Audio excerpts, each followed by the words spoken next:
आज दिन है शुक्रवार, तारीख 28 नवंबर 2025। चलिए जानते हैं उत्तर प्रदेश की बड़ी महत्वपूर्ण और सिलेक्टेड खबरों को कुछ ही मिनटों में। गन्ना के दाम बढ़े, किसानों को राहत पर चीनी उद्योग खबरों में।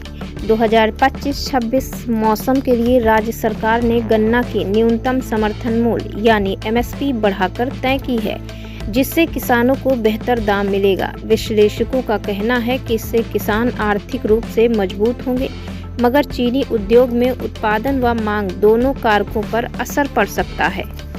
गंगा एक्सप्रेस वे को दिसंबर 2025 तक पूरा करने का निर्देश।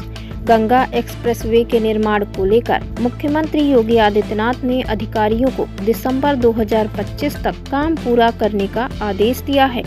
उन्होंने कहा है कि प्रगति की साप्ताहिक समीक्षा होगी और गुणवत्ता से समझौता नहीं किया जाएगा।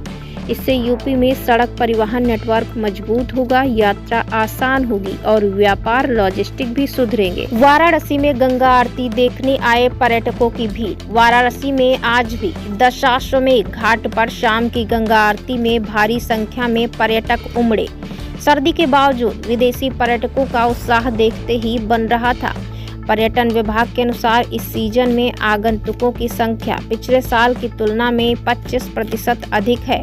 वहीं शहर के घाटों पर सुरक्षा, लाइटिंग और सफाई व्यवस्था को बेहतर किया गया है। बता दें कि मानसरोवर लिंक रोड और काशी विश्वनाथ कॉरिडोर की वजह से यहां आने वाले लोगों की संख्या लगातार बढ़ रही है। व्यापारी वर्ग भी बड़ी भीड़ से खुश हैं, क्योंकि कारोबार में बढ़ोतरी हुई है। 8 फेज की पदयात्रा को लेकर आम आदमी पार्टी की घोषणा। जी हां, बता दें, आम आदमी पार्टी ने घोषणा की है कि 25 दिसंबर 2025 से पूरे उत्तर प्रदेश में 8 फेज की पदयात्रा शुरू की जाएगी। आपने कहा है कि ये पदयात्राएं सामाजिक न्याय और रोजगार की वकालत करेंगी।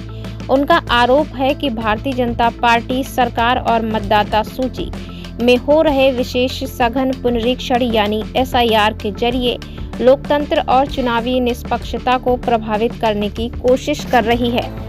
आपका कहना है कि इस पुनरीक्षण ने कई आंगनबाड़ी कर्मियों और आम नागरिकों को असुरक्षित बना दिया है। पार्टी इस मुद्दे को संसद के शीतकालीन सत्र में उठाने की तैयारी कर रही है और जन आंदोलन की रणनीति बना रही है। यूपी में ठंड बढ़ी, शीतलहर का अलर्ट जारी। उत्तर प्रदेश के कई जिलों में अचानक तापमान में गिरावट दर्ज की गई। मौसम विभाग ने पश्चिमी यूपी, बुंदेलखंड और तराई क्षेत्रों में शीतलहर की चेतावनी जारी की। सुबह और शाम के समय तापमान 8 से 10 डिग्री तक पहुंच गया है, जिससे लोगों को ठिठुरन महसूस हो रही है। वहीं लखीमपुर, बरेली, मुरादाबाद, सहारनपुर और अलीगढ़ में कोहरे की घनी परत ने वाहनों की रफ्तार पर असर डाला है। प्रशासन ने सलाह दी है कि स्कूल जाने वाले बच्चे अतिरिक्त गर्म कपड़े पहने और बुजुर्ग सुबह की सैर से बचें। स्वास्थ्य विभाग ने भी ठंड के कारण होने वाली बीमारियों को देखते हुए अस्पतालों को सतर्क रहने को कहा है। अगले 2 से 3 दिनों तक मौसम ठंडा रहने की संभावना है। मेरठ में किसान संगठनों ने बैठक की। मेरठ में आज विभिन्न किसान संगठनों की बैठक हुई, जिसमें MSP, गन्ना भुगतान और बिजली दरों से जुड़ी समस्याओं पर चर्चा की गई। किसान नेताओं ने कहा कि कई चीनी मिलों ने अभी तक पुराना भुगतान नहीं किया है, जिससे किसानों पर आर्थिक बोझ बढ़ रहा है।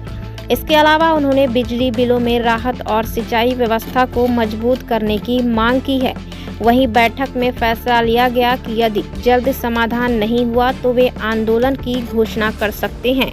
प्रशासन ने कहा कि किसानों की समस्याओं को सरकार तक पहुंचाया जाएगा। बरेली में सड़क दुर्घटना में 4 घायल। बरेली के इज्जत नगर इलाके में आज एक बड़ा सड़क हादसा हुआ, जिसमें तेज रफ्तार कार डिवाइडर से टकरा गई।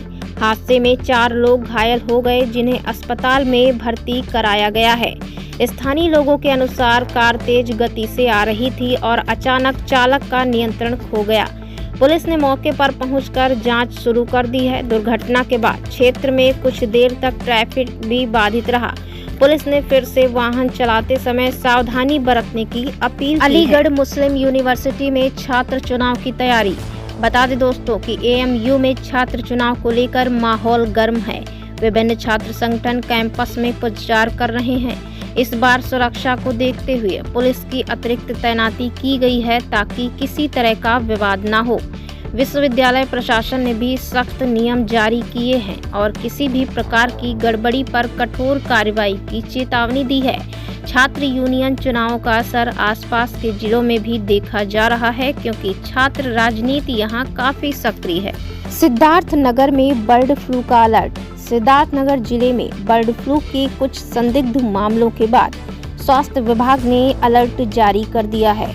कुछ मुर्गियों के अचानक मरने के बाद प्रशासन ने पूरे क्षेत्र में सैंपलिंग शुरू कर दी है। पशु विभाग ने पोल्ट्री फार्मों में साफ सफाई बढ़ाने और निगरानी करने के निर्देश दिए हैं।